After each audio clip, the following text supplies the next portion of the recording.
To complete today's project, you will need the Fiskars Easy Stamp Press, some Claudine Hellmuth sticky back canvas, a paintbrush with a fairly fine textured tip, some golden fluid acrylics. I use phthalo blue and green gold, some clear stamps. I'm using an alphabet set and some images.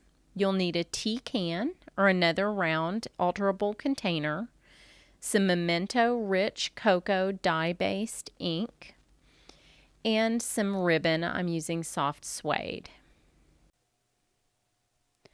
For today's tutorial, I am going to play with this fun new toy I got, which is the Fiskars Stamp Press.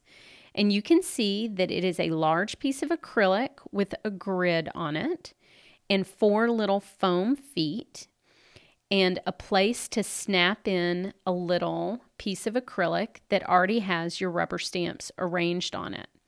Now, what's cool about this is that it gives you a much larger area to lay out a stamped scene in than a normal acrylic block would, and it has the convenient guide to make sure that you do it straight, because if you're like me, you typically are about 2 degrees off of level whenever you go to stamp anything. So what I did is I created a scene using the Provence alphabet from Technique Tuesday, because I like larger alphabets. So I spelled out Create Art and I lined it up on the grid. And then I used Fall on Me to add some trees and birds. And I'm just going to snap this in to my grid, and we are going to create a fun 3-dimensional project. I'm going to use some golden fluid acrylics, and I'm going to turn them into watercolor, basically, to prep my canvas with, just using a pretty fine textured paintbrush. I'm going to add a little bit of water to my fluid acrylic until it gets to be a pretty light green, so that I can just wash a few pieces of Claudine Hellmuth sticky back canvas. And you can paint right onto the canvas even with the backing on, and the adhesive will still adhere to your project, which I love. So I'm going to paint a little light green, and then we're going to paint a strip to go around the top of my fun 3-dimensional project. So you can paint light and dark areas of color along a little strip of this sticky back canvas. And you can actually cut the sticky back canvas in your paper cutter. That's what I did. Sometimes you have to go back and forth a little bit, but it cuts nicely just like a sheet of paper. Next, I'll add just a little bit of blue. And here I believe I'm using phthalo blue, which is a nice aqua blue that will complement my green.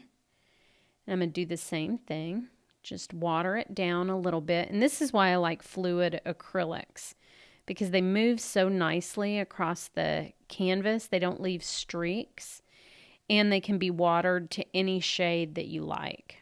And I'm going to make just kind of a little abstract scene on the round piece that you're probably wondering what the round piece is for, but I'll show you.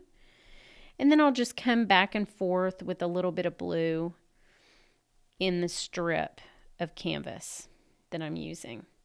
Now with this canvas, as I said, it has a backing on it that you can just peel off and use the adhesive on the back, and the water will not ruin the adhesive, but you may want to dry it with your heat gun before you use it.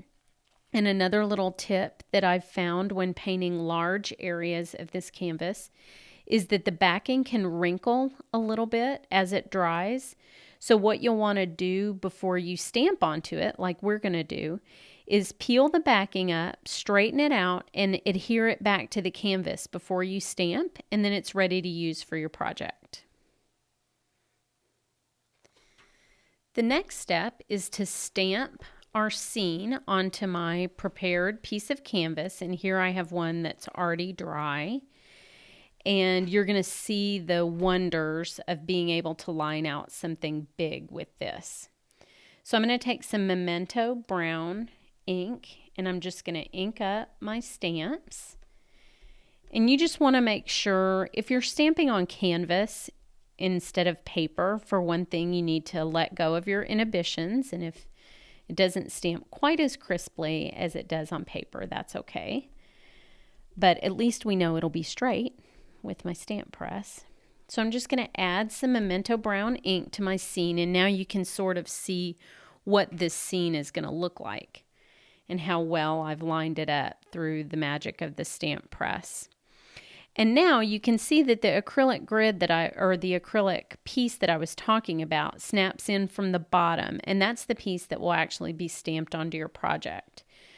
The other joy of this, which any of you who've used acrylic blocks will appreciate, is that sometimes when you're going to stamp an image and you're hovering over just that perfect spot on your project, you touch the stamp in the acrylic block to your project and then it's ruined. Well, these little foam feet let you move this inked stamp around your project until you get just the perfect spot for it to be without marring your project at all. And after you've painted a canvas, you definitely wouldn't want that. So I'm just going to line up my stamped inked images where I want them, and then all you do is just press down on the stamp press. It stays in one place, and I'm just going to make sure that I get good pressure on each image, that I don't leave part of a letter off or part of a bird or part of a tree. It would be terrible if there were a half bird flying through my scene. That would probably alarm people. So you can just move around your scene, press it down, and lift up, and you have a beautifully stamped large canvas. Now this would have been nearly impossible to do, impossible for me since my brain isn't level, but nearly impossible with just a standard acrylic block and separate stamps. So I'm just going to separate my stamped canvas from my backing paper. And then I'm going to use a tea tin as my project base to stick my sticky back canvas to. Now, yet another reason to love this canvas is that with a round project, and again, I could never have pulled this off with traditional stamping, but with a round project that you're wrapping with paper or canvas, sometimes you can get a little bit off. And the sticky back canvas is very forgiving. So if you realize that you're off a little bit on the bottom, just pull it back up and re-adhere it. Now, once you have it adhered and you press down firmly, over time that canvas will become permanent. But you can pull on it and adjust it as much as you'd like. So I'm just going to go around. You can see how easy this is. I mean, I got it right on the first try, which is not typical for me. I don't know if it's typical for you. But this one lined up very well. And I left a little overlap on my canvas just because I would have been heartbroken if I had been short. So I tend to cut my canvases a little bit long. And now I have this beautiful scene on a rounded surface that I was able to create with such a large piece of real estate to put my stamps in. So now I'll continue to decorate the can. For the circular piece that I painted earlier, I'm just going to use another clear stamp that says Dream Big. This is also Technique Tuesday. And I'm just going to stamp in the middle of what is going to be the top of our can.